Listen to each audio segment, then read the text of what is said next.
I use a 121.5 MHz emergency locator transmitter, or ELT, in my Cub, something which is blatantly illegal. At least, according to some people I see posting on Facebook just about every week. So what's the truth?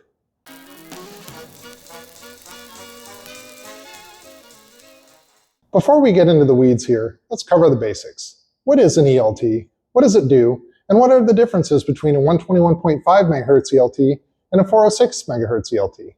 And at the very end of the video, I'll also cover a secret third thing. I will also note that this video is focused on the United States only. While the mechanics of the system should be the same anywhere, I can't and won't speak to the laws and regulations in any other country. As mentioned before, ELT stands for Emergency Locator Transmitter. This name turns out to be very descriptive. It is a device which transmits in an emergency so you can be located. However, this term is specifically applied to these devices in aircraft. There are similar devices for maritime use called EPIRBs and general purpose devices called PLBs, all of which perform extremely similarly, but the ones in airplanes are called ELTs, so that's what we'll talk about today. ELTs, regardless of frequency, are designed to be automatically activated in the event of a crash, and are also usually equipped to be manually activated if needed. Side note here, don't forget about that manual activation feature. Some research has shown that in an unfortunately large amount of accidents, the ELT may not activate or transmit correctly. If, for example, you suffer an in-flight engine failure and know you're going to be landing off airport, if you have time, always aviate, navigate, communicate, consider manually activating your ELT in flight to ensure the highest chance of it working. Once activated, the ELT will start broadcasting. And here is where the difference between the older 121.5 ELTs and newer 406 ELTs matters. A 121.5 ELT is going to broadcast a signal on, you guessed it, 121.5 MHz. Military ELTs will also broadcast on UHF 243 MHz, but it's the same signal, so we'll just focus on 121.5 for this video. And here is the signal being broadcast. That's it. It is this noise being broadcast over that frequency. Nothing fancier than that. Okay, so now a 406 ELT. What does it do?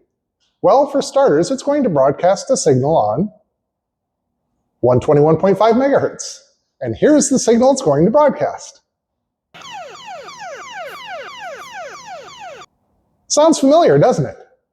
Yep, a 406 ELT will also broadcast the standard distress signal on 121.5 MHz, exactly like the 121.5 ELT. I'll talk about why that is later in the video. Of course, that's not all it does, because if it were, that would be silly. So now we get to why this is called a 406 ELT. It does indeed send out a broadcast on 406 MHz. This signal is a digital signal and will include data that the analog signal on 121.5 MHz does not. It will include a unique identifier for the ELT that is broadcasting and, if equipped, the GPS coordinates of the device. I really hope you like this video, but perhaps just as importantly, I really hope that YouTube likes this video. Because if YouTube likes this video, it'll send this video to more people, and hopefully more people can get something out of it. However, for YouTube to like this video, I need you to like this video. So once the device is transmitting, how does it assist in locating you? First, the transmission must be heard. If you're a pilot, I'm sure you've already picked up on this little detail, but 121.5 MHz is also known as GARD, and is the standard emergency frequency for aviation worldwide. This frequency is always monitored by ATC. Most, if not all, commercial aircraft have radios which automatically monitor 121.5, and even general aviation radios, such as the trig unit I have in my Cub, can be set up to monitor a second frequency, such as 121.5, which, if your radio is capable of doing, I highly recommend you make a habit. There is also a satellite constellation that is an internationally run system with satellites provided by both the United States and Russia called COPASS-SARSAT, which listens for and can do geolocation on ELT signals. However, in 2009, COPASS-SARSAT stopped monitoring signals on the 121.5 MHz band. This brings me to the first two misconceptions that I want to correct. The first is that the 121.5 MHz signal is no longer monitored by COPASS-SARSAT because the US didn't want to cooperate with Russia on that system anymore. I have no idea where this rumor came from, but I've seen it stated with the self-assuredness that only a Facebook comment can have, and it's objectively nonsense. International cooperation on the COPASS-SARSAT system continues to this day just as it did prior to 2009. The second misconception, and this one is extremely widespread, is that nobody is monitoring 121.5 MHz anymore. This is also objectively nonsense, but I at least understand where it comes from. Many have confused the fact that the satellite constellation no longer monitors 121.5 for the idea that nobody anywhere monitors 121.5. This is, of course, not true. However, the fact that the satellites no longer monitor 121.5 does have some important implications. Remember how I said the first step of the locating process is that your signal must be heard? Well, now that the satellites no longer monitor 121.5, depending on where you are when your ELT is transmitting, that may be much less likely, as you are now dependent on either a ground station or an overflying aircraft to receive your signal and start the process. In the case of a 406 ELT, in addition to still having the possibility of a ground station or overflying aircraft hearing the tone being transmitted on 121.5, the ELT should, remember nothing is foolproof, be picked up by the COPASS-SARSAT system. Here's where the process for locating you starts to diverge between the two systems, and where I think one of the biggest differences for the 406 ELTs comes into play, specifically for search and rescue organizations. In 2017, 98% of the ELT activations recorded by the Air Force Rescue Coordination Center, or AFRCC, were false alarms. 98%! In terms of preventing false activations, a 406 ELT is not inherently any different or better than a 121.5 ELT. However, remember what I said before about the digital information transmitted by the 406 ELT? It includes the device ID. Although unfortunately many people fail to do this step, ELT owners are required to register their ELTs with the National Oceanic and Atmospheric Administration, or NOAA. If this is done properly, when the 406 ELT data is received, AFRCC can pull up the phone number of the device owner, call them up, and likely resolve the issue right there. This fact is part of why the Civil Air Patrol has gone from flying over 20,000 hours of search and rescue missions a year to fewer than 2,000 currently. With 121.5 ELTs, the only way to resolve an inadvertent activation is to find the ELT first, then the owner. With a 406 ELT that is properly registered, that process can be flipped around. If the ELT is not registered properly, or the phone call does not make contact with the owner, the next difference between the 406 and 121.5 comes into play, and that is finding the initial location of the ELT itself. Due to technical factors that are well outside of my understanding, even if the COPASS-SARSAT satellites were still monitoring 121.5 MHz, the difference in geolocation between the two signal types is substantial. The 121.5 ELTs could be geolocated by the satellites to roughly 12 nautical miles, which resulted in an initial search area of 486 square miles.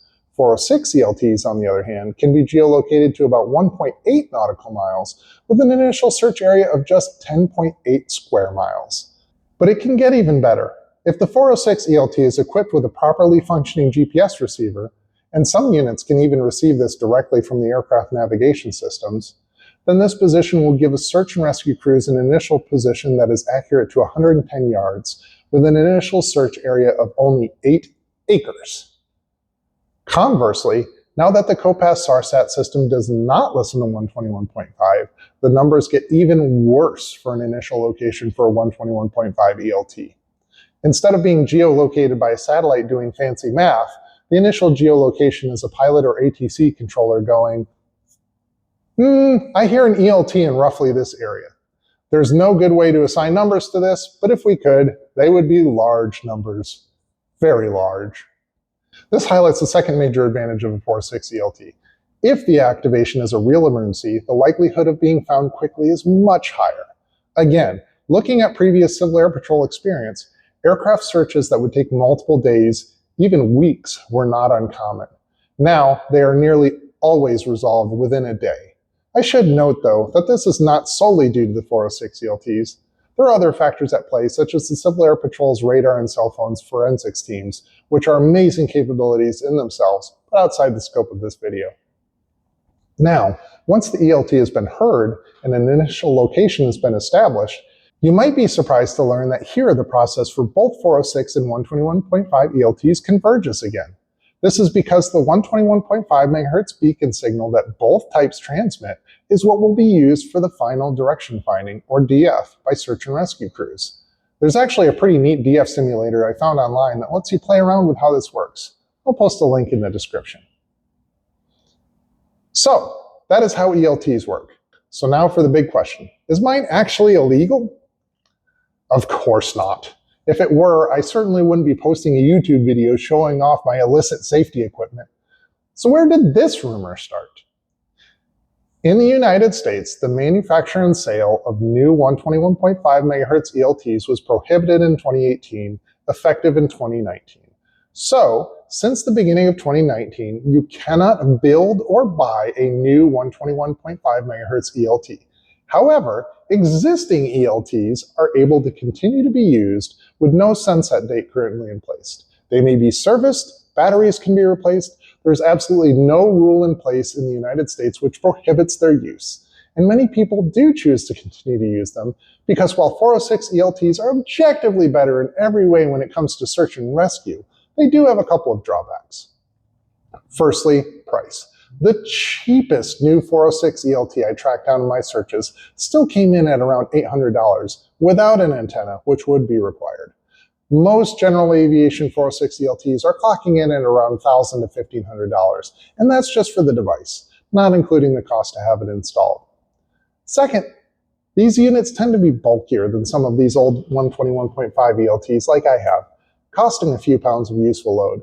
For small airplanes like the Cub, that can be frustrating as well. So while there are valid reasons to want to keep a 121.5 ELT, I think it's wise to make that decision fully informed about the limitations it entails. But this brings me to the secret third thing I mentioned at the beginning of the video. Remember when I mentioned that, along with ELTs, there are general purpose transmitters called PLBs? This stands for Personal Locating Beacon. It is a beacon which transmits unit ID and GPS location on 406 MHz, as well as a distress signal on 121.5 MHz. That sure sounds familiar, doesn't it? These devices are designed to be used by hikers and the like, to be carried into remote locations and activated manually if needed. They will not be automatically activated by impact. But once activated, they operate in the same way as an ELT, with some caveats. Being smaller and designed for simplicity and ease of use, they are unlikely to have an antenna as big as an aircraft ELT, so transmission range may be less. So here is an option available to you if you, like me, still have a 121.5 ELT. For the fraction of a cost of a 406 ELT, I found some less than $300, you can purchase a PLB which offers many of the same benefits. However, if you choose to do this, there are a few things to keep in mind. Firstly, a PLB is not an ELT and does not satisfy any requirement to have an ELT. I cannot stress this enough. If you're required to have a functioning ELT, you must have an actual aviation ELT installed, be it 121.5 or 406. Because PLBs are not designed to activate automatically, nor are they designed to be crash rated, they do not count. Secondly, because the PLB will not automatically activate, to see the benefits of having it, you will need to activate it yourself. This may not always be possible. If the accident is sudden and you are incapacitated during the accident, or the device is out of reach, you're stuck relying on the limited 121.5 ELT to do its thing. But if you have the ability to manually activate your PLB, either before or after the accident, now you've got all the benefits provided by the 406 system in a much less expensive and lighter package. I hope this video was informative and helped clear up some of the misconceptions regarding 121.5 and 406 ELTs. Thank you so much for watching.